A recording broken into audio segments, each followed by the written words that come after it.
Hello दोस्तों, केना छी अहाँ सब। अहाँ सबके स्वागत करै छी एक और नया ब्लॉग में। तो चलू आइ के ब्लॉग में अहाँ सबके देखावा जा रहल छी धनतेरस में हम सब की सब खरीदलिए, कते सामान देखियो। पहिल तो ई है 3 गो गैस छै, ई सूर्या क्रिस्टल कंपनी के छै। एमे 3 गो गैस छै। अगर हम खोल के तो नहीं दिखाए पाए, ऊपरे से देख लिया। 3 देखियो सूर्या क्रिस्टल कंपनी।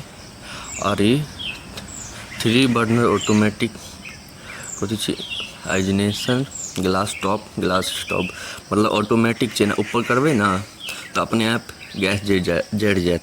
लाइटर के कोनो जरूरी नहीं छै एमे, से वाला छै।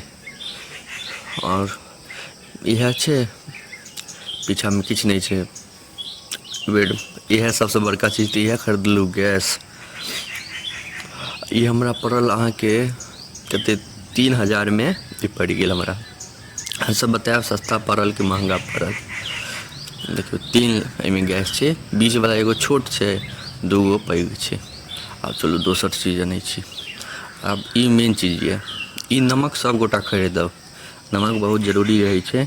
धनतेरस में नमक सब गोटा जरूरे खरीदबे करब। देख लिया पीछे हम टाटा सॉल्ट नमक खरीदै छी, अहाँ सब जे खरीदैत हैब खरीद लेब। देखियो इहो आबो जे देखाएब ओहो अहाँ सब जरूर खरीदब, बहुत जरूरी छै। ई देखियो एहिमे छै धानी के गोट, देखलिए धानी के गोट छै दाना। इहो सब अहाँ सब खरीद लेब, एकर सबके पूजा उजा होइ छै तो ई सब मेन जरूरी छै। झाड़ुओ खरीदने छी, आगा हम देखाएब। आगा चलू अहाँ के देखाबै छी।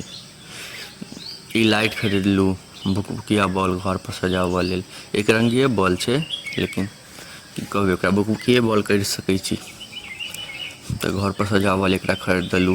ये पहले खरीद लेने छलिए, लेकिन अथिए कहि के लेलिए, धनतेरसे कहि के, तो उएह भेलै। एकर हम अनबॉक्सिंग कऽ देने छी, जे सब नहीं देखने हैब जाकर देख ले, हमर चैनल पर छै डालल वीडियो। तो देखियो 2 गो पैकेट छै, एगो ई कंपनी के छै आ एगो ई कंपनी के छै। दुनू एगो में 5 गो, एगो में 5 गो, दुनू 10 गो छै। ठीक छै, एकरो अब साइड करू। देखियो बॉक्स छै, अमेजोन से मंगेने रहिए।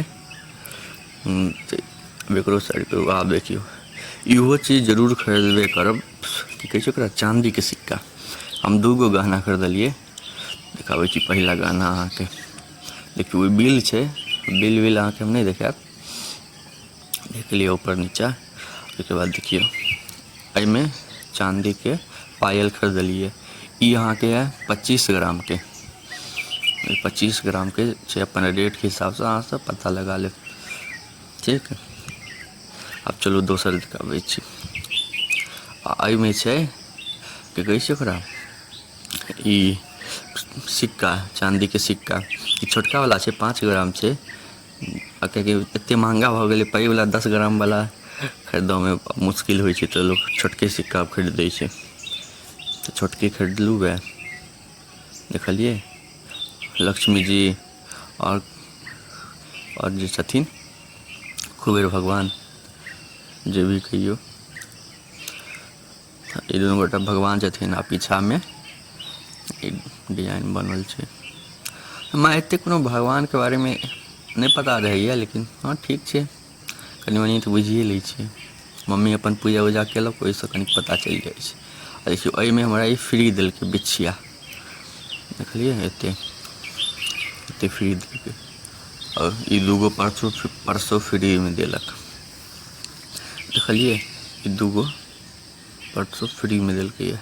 चलू अब अहाँ सबके झाड़ू देखाबै छी। देखियो झाड़ू, ई छै झाड़ू। ये हमरा 50 रुपया में झाड़ू देलक है। बढ़िया झाड़ू छै, एक रंग छै, नीक झाड़ू छै। देखलिए झाड़ू तो एतबे सामान छलै। ई गैस भेल, पर्स सब भेल। पर्स कहै छी, चांदी के पायल और अथी ई भुकभुकिया बॉल सब भऽ गेल। तो इएह सब खरीदलिए। अहाँ सब बताएब अहाँ सब की खरीदलू है।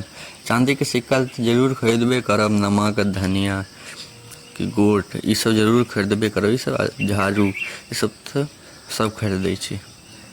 देखलिए एते चीज खरीदलिए। तो अहाँ सबके एते देर तक देखऽ के लिए धन्यवाद। नीक लागे तो लाइक कमेंट शेयर सब्सक्राइब जरूर करब। और हमर वीडियो के नहीं आगा आगाँ तक पहुँचाबैत रहब और बढ़िया से बढ़िया देखैत रहब। तब मिलै छी अहाँ सबसँ अगला वीडियो में, तब तक के लिए जय हिंद, धन्यवाद।